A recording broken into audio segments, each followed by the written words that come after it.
अल्हम्दुलिल्लाहि रब्बिल आलमीन वस्सलातु वस्सलामु अला खातमिन नबिय्यीन अम्मा बाद फ़अऊज़ु बिल्लाहि मिनश शैतानिर रजीम बिस्मिल्लाहिर रहमानिर रहीम वस्सलातु वस्सलामु अलैका या रसूलल्लाह व अला आलिका व अस्हाबिका या हबीबल्लाह वस्सलातु वस्सलामु अलैका या नबिय्यल्लाह व अला आलिका व अस्हाबिका या नूरल्लाह।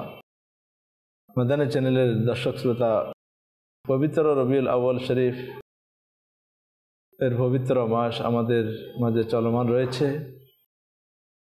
প্রিয় নবীর রাহমাতুল লিল আলামিন সাল্লাল্লাহু আলাইহি ওয়াসাল্লামের শুভাগমন মাসে ইশকে রসুল বর্ধনকারী বিভিন্ন প্রোগ্রাম মাদানী চ্যানেল নিয়ে এসেছে। এরও একটি অংশ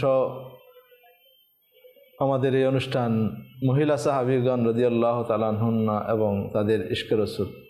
আমরা বিভিন্ন পর্বে বিভিন্ন মহিষী পবিত্র রমণী যাদের জীবনে ইশকে রসুলের বিভিন্ন রং বিভিন্ন ধরন এর আলোচনা আমরা শুনে আসছি। আজকেও ইনশাআল্লাহুল করিম এমনই একজন মহিষী নারী যার অন্তরে এবং যার কাজে কর্মে যার প্রতিটি ক্ষেত্রে ইশকে রসুলের প্রমাণ বহন করে এমন একজন মহান রমণীর আলোচনা আমরা শুনব। আমাদের নিয়ম অনুযায়ী আমরা সর্বপ্রথম দরুদ শরীফের ফজিলত আমরা শুনি। সর্বশেষ নবী রসুল আরবি রহমাতুল লিল আলামিন সাল্লাল্লাহু তাআলা আলাইহি ওয়াসাল্লাম ইরশাদ করেন, মান সাল্লা আলাইয়া আও সাআলা লিয়াল ওয়াসিলাতা হাক্কাত আলাইহি শাফাআতি ইয়াউমাল কিয়ামা। রাসূল করিম সাল্লাল্লাহু তাআলা আলাইহি ওয়াসাল্লাম ইরশাদ করেন, যে আমার উপর একবার দরুদ শরীফ পাঠ করে এবং আল্লাহ তাআলার দরবারে আমাকে ওসিলা বানায়, ওসিলা পেশ করে, আমার ওসিলা নিয়ে দোয়া করে, কিয়ামতের দিন সে আমার শাফাআত পাবে, তার জন্য আমার সুপারিশ কিয়ামতের দিন নসিব হবে। সুবহানাল্লাহ সুবহানাল্লাহ। তো আমরাও যখন দরুদ শরীফ পাঠ করি, মোহাব্বত নিয়ে পাঠ করি এবং রাসূলুল্লাহ সাল্লাল্লাহু আলাইহি ওয়াসাল্লামকে ওসিলা নিয়ে আল্লাহ তাআলার দরবারে দোয়া করি, ইনশাআল্লাহুল করিম কিয়ামতের দিন বাছার আমাদের আমল কোনো কাজে আসবে না। যদি আল্লাহ তাআলা কবুল করেন, একটা আমলের সাথে যদি আল্লাহ তাআলার রহমত শামিল হাল হয়ে যায় এবং বিশেষ করে শাফাআতে মুস্তাফা সাল্লাল্লাহু তাআলা আলাইহি ওয়াসাল্লাম আমাদের জন্য সেদিন বাঁচার সবচেয়ে বড় আশ্রয়স্থল এবং বাঁচার উপায়, সেটার সুসংবাদ রাহমাতুল লিল আলামিন দয়াল নবী আমাদেরকে দিয়েছেন। আমরা সেটার উপর আমল করার চেষ্টা করব। আল্লাহ তাআলা আমাকে আপনাকে সবাইকে মনে রেখে সেটার উপর আমল করার তৌফিক নসিব করুক। সাল্লু আলাল হাবিব সাল্লাল্লাহু তাআলা আলা মুহাম্মদ সাল্লাল্লাহু আলাইহি ওয়াসাল্লাম। আমার প্রাণপ্রিয় মাদানী চ্যানেলের দর্শক শ্রোতা, আজ আমরা ওই মহান রমণীর আলোচনা শুনতে যাচ্ছি যার নাম হচ্ছে উম্মে শরীক রাদিয়াল্লাহু তাআলা আনহা। ইনি এমন একজন ত্যাগী রমণী ছিলেন, এমন একজন দ্বীন এবং রাসূল পাক সাল্লাল্লাহু আলাইহি ওয়াসাল্লামের মহব্বতে অসংখ্য ত্যাগ স্বীকারকারী, যিনি বাস্তব জীবনে এমন সময়ে রাসূল প্রেম সাল্লাল্লাহু তাআলা আলাইহি ওয়াসাল্লামের জ্বলন্ত দৃষ্টান্ত দেখিয়েছেন যখন ইসলামের দাওয়াতের প্রাথমিক অবস্থা, যখন নবী করিম সাল্লাল্লাহু তাআলা আলাইহি ওয়াসাল্লাম যাকে কুরাইশরা অত্যন্ত ভালোবাসতেন, আলামিন বলে রাখতেন, কিন্তু দ্বীনের দাওয়াত যখন থেকে শুরু করলেন তখন থেকে জুলুম অত্যাচার নির্যাতন নিপীড়ন যে পরিস্থিতি তখন বিরাজ করছিল, যা ইতিহাসে এবং বিভিন্ন ওয়াজ মাহফিলে বয়ানে আমরা লেখনীতে পড়েছিলাম। ওই সময়কার যারা যারা বিশেষভাবে কুরাইশ হিজরতের পূর্বে দ্বীনের জন্য অসংখ্য কুরবানি দিয়েছেন, অসংখ্য নির্যাতন সহ্য করেছেন, এদের মধ্যে অন্যতম একজন মহান নারী হচ্ছেন উম্মে শরীক রাদিয়াল্লাহু তাআলা আনহা, যিনি দ্বীনের পথে এসেছেন, দ্বীনকে কবুল করেছেন, কিন্তু এই কবুল করার কারণে তার উপর বিভিন্ন ধরনের নির্যাতন এসেছিল, কিন্তু উনি থেমে থাকেননি, দ্বীনের দাওয়াত দেওয়ার ক্ষেত্রে পিছু হটেননি। বরাবরই উনি কুরাইশদের মাঝে বিভিন্ন হিকমত গোপনে ওপেনে উনি দ্বীনের দাওয়াত দিয়েছেন এবং এর জন্য অসংখ্য নির্যাতনের শিকারও হয়েছেন। ইনি হচ্ছেন সেই মহিষী রমণী উম্মে শরীক যার মূল নাম হচ্ছে গাজিয়া বিনতে জাবের। তিনি কুরাইশের একজন প্রসিদ্ধ সম্মানিত খানদানের সাথে ওনার সম্পর্ক ছিল। উনি মক্কায় মুআজ্জামার মধ্যে ওনার বাসস্থান ছিল, ওনার নির্দিষ্ট স্থায়ী বাসিন্দা, এবং ইসলামের প্রারম্ভিক অবস্থায় যে সমস্ত রমণীরা ইসলাম ধর্ম গ্রহণ করেছিলেন তাদেরই অন্যতম একজন ছিলেন। উনি ওই সময় ইসলাম ধর্ম কবুল করেছেন যখন মুসলমানদের অবস্থা পৃথিবীর জমিনে সংকীর্ণ ছিল, কিন্তু তাদের ঈমান নেওয়ার পর তারা ওই রাস্তাটাকেই নির্বাচন করেছেন যেখানে ছিল মুহাব্বত, যেখানে ছিল ঈসার, যেখানে ছিল সবর। এই সংকীর্ণ পরিস্থিতিও ওনারা অবলম্বন করেছেন, বেছে নিয়েছেন যে আমরা যে করে হোক এই মুহাব্বতের রাস্তাকে ছাড়া যাবে না। এই মুসলমানদের ঈসারের জজবা যেখানে রয়েছে সেটা ছাড়া যাবে না। সবর, যেটাকে আল্লাহ তাআলা ইন্নাল্লাহা মা'আস সাবিরিন বলেছেন, সেই সবরকারীদের সঙ্গ আমরা ছাড়তে পারি না। ওই মহিষী রমণী উম্মে শুরাক রাদিয়াল্লাহু তাআলা আনহা, ওনার জীবন যখন ইসলামের আলোতে আলোকিত হলো, নবী করিম সাল্লাল্লাহু আলাইহি ওয়াসাল্লামের দাওয়াতে সাড়া দিয়ে গোলামে মুস্তাফা সাল্লাল্লাহু আলাইহি ওয়াসাল্লামকে কবুল করে নিলেন। এই কবুল করার পরপরই ওনার মাঝে এমন একটি প্রেরণা, এমন একটি জজবা সৃষ্টি হলো যে আমি এই আলোয় আলোকিত হলাম, আমার প্রতিবেশী, আমার এলাকার লোক, এরা কেন এই আলো থেকে বঞ্চিত থাকবে। উনি বসে থাকলেন না ঘরে, পারিবারিক অসংখ্য জিম্মাদারি দায়িত্ব পালন করার সাথে সাথে আল্লাহ তাআলার এই নূর, নবী করিম সাল্লাল্লাহু আলাইহি ওয়াসাল্লামের এই দ্বীনের আলোকে মানুষের মাঝে পৌঁছানোর জন্য উনি মক্কায়ে মুআজ্জামার বিভিন্ন মহিলাদের নিকট, বিভিন্ন নারীদের নিকট গিয়ে গিয়ে দ্বীনের তাবলীগ প্রসার করা আরম্ভ করে দিলেন। সুবহানাল্লাহ! আমাদেরকে কি শিক্ষা দেয় যে এটাই যে আমরা দ্বীনদার হলাম, আমরা দ্বীনের পথে আসলাম, ইসলামের আলোকে আমাদের সম্মান আমরা যদি দেখি ইসলামের কারণে। নবী করিম সাল্লাল্লাহু আলাইহি ওয়াসাল্লামের গোলামিতে যে যতটুকু নিজের জীবনকে সুপর্দ করেছে তারা তত বেশি দামি হয়েছে। কিন্তু এই পথে চলতে গেলে সেখানে ফুল বিছানো থাকে না। দ্বীনের পথে যারা চলেছে, দ্বীনের দাওয়াত যারা দিয়েছেন, ইতিহাস যদি আমরা একটু পর্যালোচনা করি, আমরা দেখি তাদের জন্য কখনো ফুলের বিছানা বিছানো হয় নাই, কখনো তলোয়ার দিয়ে তাদেরকে বরণ করা হয়েছে, কখনো শোষণ, নির্যাতন, নিপীড়ন করা হয়েছে। তাদের মধ্যে এই শক্তি কোত্থেকে আসলো? এর কোনো বাধা এই পথে তাদেরকে রুখে দাঁড়াতে পারেনি। কারণটা কি? তাদের মধ্যে যে হৌসলা, যে হিম্মত, যে সাহস জুগিয়েছিল সেটা অন্য কিছু নয়, সেটা হচ্ছে ইশকে রসুল সাল্লাল্লাহু আলাইহি ওয়াসাল্লাম। রসুল করিম সাল্লাল্লাহু তাআলা আলাইহি ওয়াসাল্লামের প্রেম, মোহাব্বত, ভালোবাসা ছাড়া অন্য কিছুই নয়।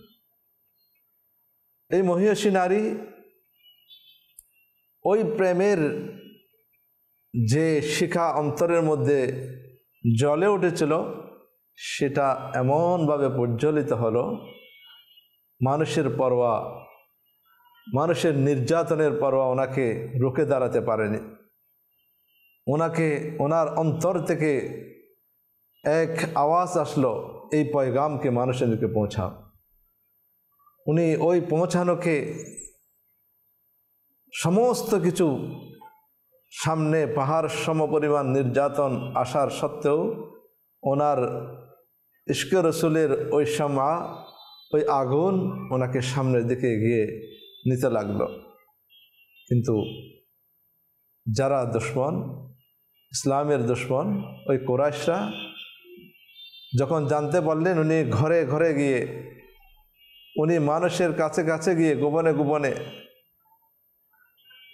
দ্বীনের এই আলোকে মানুষের ঘরে ঘরে পৌঁছাচ্ছেন, তারা কি বসে থাকবে? ইসলামের শত্রু, শয়তানের দোসর, এরা কখনো এটা সহ্য করতে পারে না।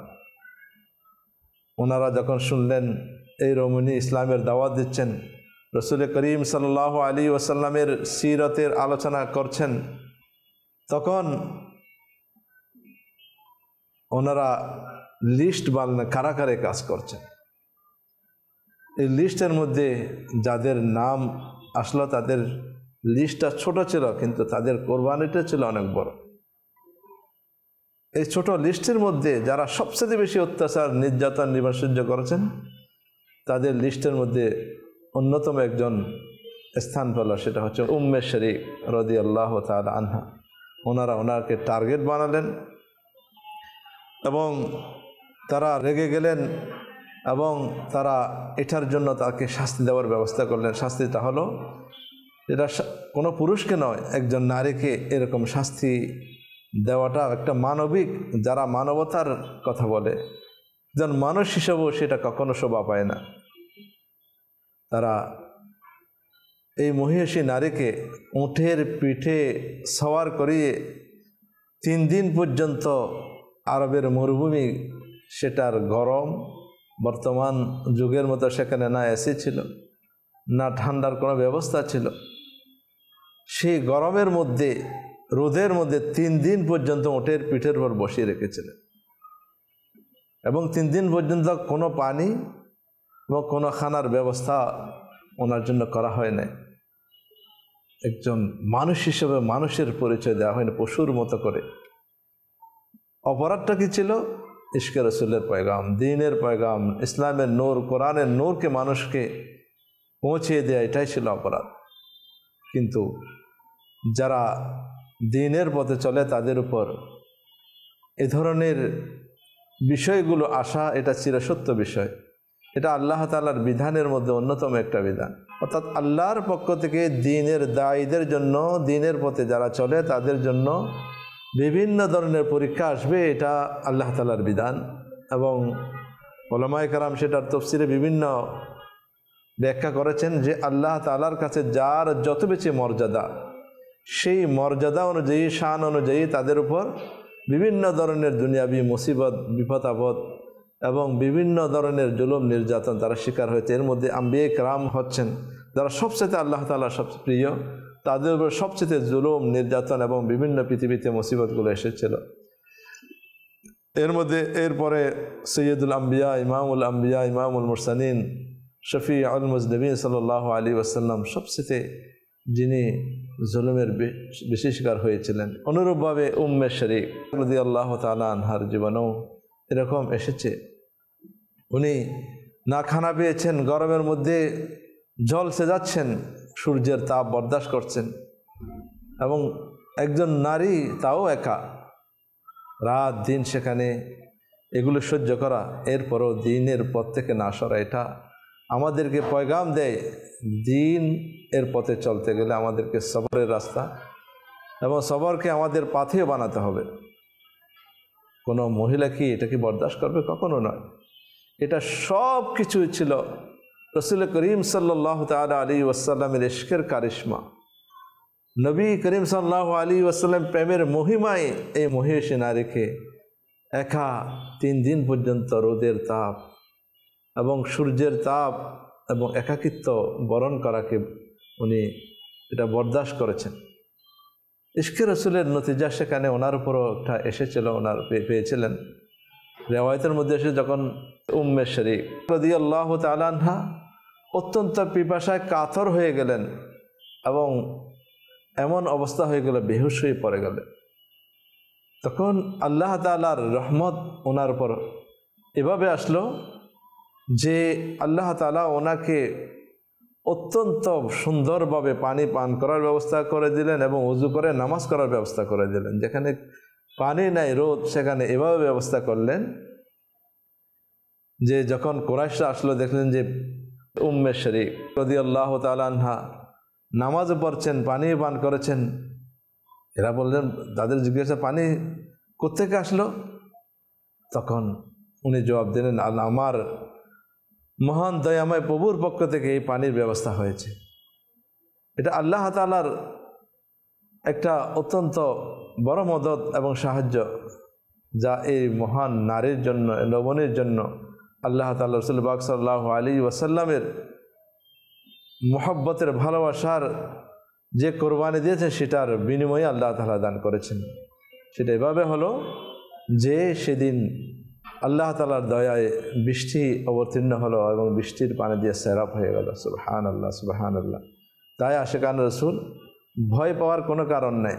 আমাদের হিম্মত, সাহস এবং আল্লাহ এবং রসুল সাল্লাল্লাহু তাআলা আলাইহি ওয়াসাল্লামের মুহাব্বতের যে সম্পদ রয়েছে সেটাকে বুকে ধারণ করে সামনে এগিয়ে চলে পৃথিবীর যে কোনো অবস্থা আসুক, পরিস্থিতি আসুক, আমার কাছে যে সম্পদ এটাই থাকে, আল্লাহ এবং রসুলের মুহাব্বত, কোনো কিছুই আমাকে থামাতে পারবে না, রুখতে পারবে না। এবং এটাই চিরস্থায়ী একটা নিয়ামত।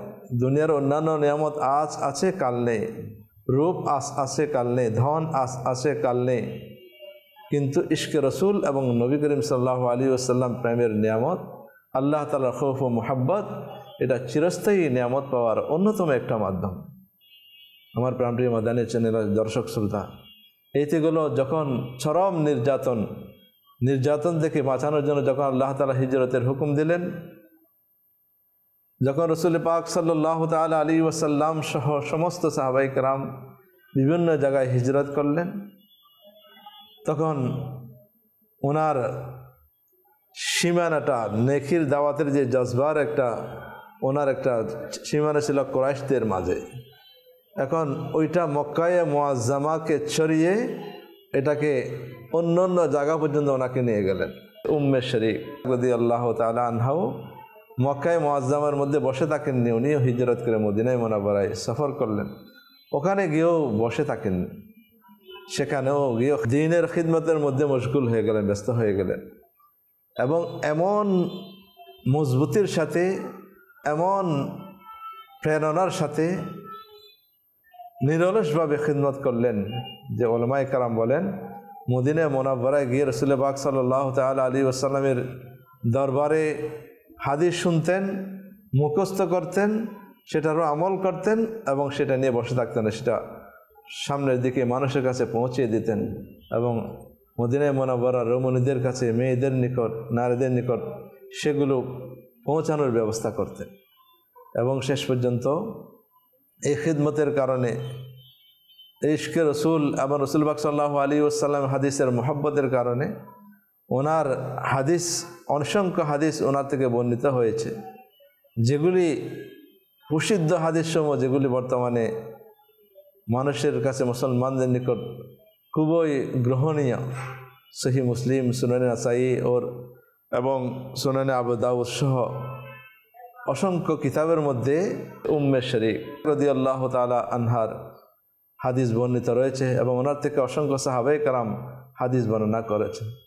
ওনার হাদিস সমূহের মধ্যে অন্যতম একটি হাদিস যেটা বর্ণিত রয়েছে, যেটা অত্যন্ত গুরুত্বপূর্ণ হাদিস, যেটা রাসূল করিম সাল্লাল্লাহু তাআলা আলাইহি ওয়াসাল্লাম থেকে বর্ণিত রয়েছে। এই ধরনের অসংখ্য হাদিস রয়েছে। যে হাদিসটা এখানে বর্ণিত সেটা হচ্ছে, খায়রুন নাসে মাই ইয়ানফাউন নাস, মানুষের মধ্যে সর্বোত্তম ব্যক্তি হচ্ছে ওই ব্যক্তি যে মানুষের সবচেয়ে বেশি উপকার করে, উপকার পৌঁছায়। উম্মে শুরাইক রাদিয়াল্লাহু তাআলা আনহা উনি হাদিস বর্ণনা করেছেন এবং সাথে সাথে এটারও আমলও করেছেন। উনি এটার জন্য, এই হাদিসের উপর ওনার জীবনের পুরোটাই এটার উপর কেটেছে, মানুষের উপকার, মানুষের কাছে দিনের আলো পৌঁছানো, মানুষকে খায়ের করা, এটা ওনার জীবনের কর্মগুলো ছিল, অন্যতম কর্ম ছিল সেটাই। আমার প্রাণপ্রিয় মাদানী চ্যানেল দর্শক শ্রোতা, মানুষের উপকার পৌঁছানো এটা একদম মানুষ হয়ে আমাদের অত্যন্ত জরুরি বিষয় এবং তাদেরকে উত্তম মানুষের মধ্যে রাসূল করিম সাল্লাল্লাহু আলাইহি ওয়াসাল্লাম আমাদেরকে শিক্ষা দিয়ে গেছেন এবং উল্লেখ করেছেন। আসলে কি আমার দ্বারা আমি নিজেকে নিয়ে একটু ভাবি, মানুষকে নিয়ে নয়। সমস্যা একটা আমাদের মধ্যে বড় ধরনের, সেটা হচ্ছে কি, আমরা যখনই কোনো ভালো কথা শুনি, পড়ি, সেটা নিজেকে নিয়ে না ভেবে আমরা অপরকে নিয়ে ভেবে থাকি। ওই স্থান থেকে আমাদেরকে ফিরে আসতে হবে, কারণ সেটা আমাদেরকে ভালো হতে দেয় না।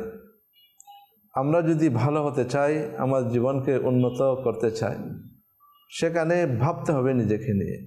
যখন নিজেকে নিয়ে ভাবতে থাকব, তখন অপরকে নিয়ে ভাবার সময় আমরা পাবো না। নিজের এত দোষ আমাদের মাঝে রয়েছে, সেই দোষগুলোকে পরিবর্তন করা, সংশোধন করা একটা অত্যন্ত দুষ্কর ব্যাপার। আমির আহলে সুন্নাত দামাত বরকাতুহুল আলিয়া দাওয়াত ইসলামী প্রতিষ্ঠা করে আমাদেরকে একটা মহান কাজ, আমাদেরকে একটা উদ্দেশ্য দিয়ে দিয়েছে। সেটা হচ্ছে আমাকে নিজের এবং সারা দুনিয়ার মানুষের সংশোধনের চেষ্টা করতে হবে ইনশাআল্লাহ। দুটি কাজই এখানে আমাদেরকে দিয়েছেন, উদ্দেশ্য দিয়েছেন। সেটা হচ্ছে নিজেকে সংশোধন করা, যেটার কোনো শেষ বলতে নেই। যে আমি সংশোধন নিজেকে করব, সেটার শেষটা কোথায়? কেউ এটা বলতে পারবে না আমি সংশোধন হয়ে গিয়েছি। কারণ একজন মানুষ হিসেবে মানবীয় দুর্বলতা, নফসে আম্মারা, শয়তান এবং দুনিয়ার পারিপার্শ্বিকতা, বিভিন্ন পরিবেশের কারণে আমাদেরকে অনেক কিছুই পরিবর্তন করার পরও আমরা পরিবর্তন হতে পারি না। এটা পরিবর্তনের শেষ নতিজা তখনও হয় যখন আমরা আল্লাহ এবং রসুলকে রাজি করে ঈমান নিয়ে দুনিয়া থেকে যেতে পারি। এটা হচ্ছে আমাদের শেষ। তো এই যে বিশাল কাজের মধ্যে একটা হচ্ছে যে নিজের সংশোধন, দ্বিতীয় নম্বর হচ্ছে মানুষের সংশোধন। মানুষের সংশোধন, সেটার মধ্যে মানুষের উপকার মধ্যে সবচেয়ে বড় উপকার হচ্ছে তাকে ঈমানের দাওয়াত দেওয়া। কারণ বেঈমান আখিরাতেও ক্ষতিগ্রস্ত, দুনিয়াতেও ক্ষতিগ্রস্ত। দ্বিতীয় নম্বর হচ্ছে ঈমান আনার পর তাদেরকে ইশকে রসুলের সুরা পান করিয়ে তাদেরকে সঠিক পথে রাখা, এটাও একটা মানুষের উপকার। তৃতীয় নম্বর হচ্ছে মানুষের দুঃখ দুর্দশায়, মানুষের বিপদে আপদে নিজেকে সঁপে দেয়া। এটাও একটু, যারা আশিকুর রসুল, ইশকে রসুলের দাবিদার, তারা শুধু ইশকে রসুলের দাবি, দরুদ সালাম এবং কিয়াম মিলাদ এবং নামাজ কালামের মধ্যে সীমাবদ্ধ রাখে না। তারা মানুষের জন্য অনেক কিছু করেছে। রসুল করিম সাল্লাল্লাহু আলাইহি ওয়াসাল্লাম মানুষের জন্য কি করেন নাই? সাহাবায়ে কেরাম আলাইহিম রিদওয়ান, ওমর রাদিয়াল্লাহু তাআলার জীবনে আপনি দেখেন, নিজের পিঠে করে মানুষের জন্য খাবারের পরিবেশ মচিয়ে দিয়েছেন। ওমর বিন আব্দুল আজিজের জীবনী আমরা যদি পড়ি, তারাও এরকম করেছেন। আল্লাহর ওলিদের জীবনী আমরা দেখি, সেই তাদের ফয়জানে সাহাবা, আহলে বাইত, ফয়জানে ওলিয়ার একটা নির্দেশ হচ্ছে দাওয়াত ইসলামী। আজ যদি আমরা দাওয়াত ইসলামীকে এমন চোখ দিয়ে দেখি, দাওয়াত ইসলামী ওই কার্যক্রমগুলিকে ফুটিয়ে তুলছে যেগুলি আমাদের আসলাফ, আমাদের সাহাবাত, আহলে বাইত, সাহাবায়ে কেরাম, তাবিন, তাবিঈন, আইম্মায়ে মুজতাহিদিন রাদিয়াল্লাহু তাআলা আনহুম আজমাইন, আউলিয়া কেরাম করে গিয়েছেন। সেটার বাস্তবতার যারা দেখাচ্ছেন দাওয়াত ইসলামী। আজকে FGRF যদিকে দেখি, আজকে বিভিন্ন জায়গায় তুফান হচ্ছে, সয়লাব, বন্যা, বিভিন্ন ধরনের দুর্যোগ পরিস্থিতিতে দাওয়াত ইসলামী সেখানে গিয়ে উপস্থিত হচ্ছে, সেখানে সাহায্যের হাত বাড়ে। অথচ দাওয়াত ইসলামীর নেকির দাওয়াত দেওয়ার একটা সংগঠন। এটা কেন বেছে নিয়েছেন? উম্মে শরীক রাদিয়াল্লাহু তাআলা আনহার হাদিস, খায়রুন নাসে মান ইয়ানফাউন নাস, মানুষের মধ্যে উত্তম সেই ব্যক্তি যে মানুষের উপকার আসে। মাদানী চ্যানেল দর্শক শ্রোতা, উম্মে শরীক ইশকে রসুল ধারণ করেছেন, দ্বীনের খিদমতও করেছেন, আবার মানুষের উপকারও করেছেন। আমাদেরকেও এমন আলোকিত মানুষ হিসেবে আমরা গঠন করি। আমার কে ক্ষতি করলো, আমার পথে কে কাঁটা বিছালো, সেটা প্রতিশোধ আমি নেওয়ার মতো মুসলমান আমি নই। আমি যদি আশিকুর রসুল হই, আমার রসুল যা করেছেন, যারা কষ্ট হয়েছেন তাদেরকে তো কষ্ট দেননি, প্রতিশোধ তো নেননি, মাফ করে দিয়েছেন না।